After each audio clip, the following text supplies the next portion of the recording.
Donc là, on marque 25 cm. Vous voyez, on a marqué 25 cm ici. Donc, notre pente d'épaule, on avait dit sur notre émission précédente que c'est la première lettre de l'épaule. Donc, on met 5 cm. Vous voyez bien, on a ici 5 cm. Voilà, voici 5 cm qu'on amène un point ici.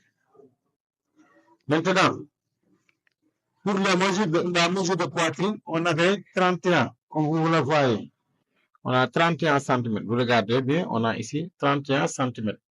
Voilà, on met un point.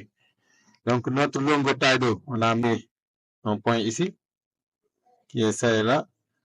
Donc, on a dit que la mesure taille égale mesure poitrine moins 1 cm. Donc, notre mesure de taille d'eau, c'est à 30 cm. Voilà, on met un point ici. Et la largeur finie, on prend la mesure de poitrine plus 1 minimum. Tu peux mettre plus 2 si tu veux. Voilà, nous, on préfère faire plus 1 cm pour que ça soit près du corps, puisque c'est un costume africain simple. Donc, on fait la mesure de poitrine plus 1 cm sur la largeur finie. Voilà. Dans ce cas, vous regardez, voici les points. Maintenant, après, on va le tracer. Maintenant, qu'est-ce qu'il nous reste? Maintenant, on va tracer notre cou pour commencer. Donc, notre cou, on dit que cou égale épaule divisé par 6. Si la morphologie de la personne est un peu grande, tu peux le diviser par 5. Si la personne, tu vois que son cou est un peu petit, tu le divises par 6. Donc, voici le rôle de la morphologie si vous prenez des mesures ou bien si vous voulez fractionner des mesures.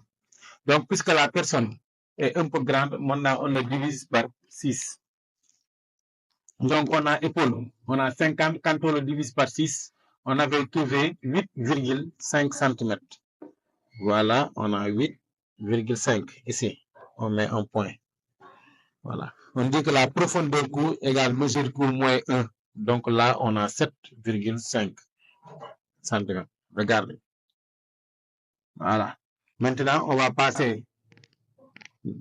prendre notre perroquet pour matérialiser ce qu'on a tracé.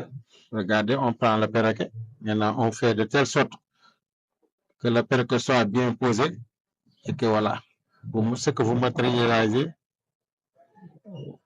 Voilà. Ok, vous avez vu. Donc, on a tracé notre cou. Donc, maintenant, on va passer à notre pente d'épaule. On vous avait dit que pour les pentes d'épaule, vous pouvez utiliser le perroquet. C'est mieux parce qu'une pente d'épaule, c'est un peu courbé.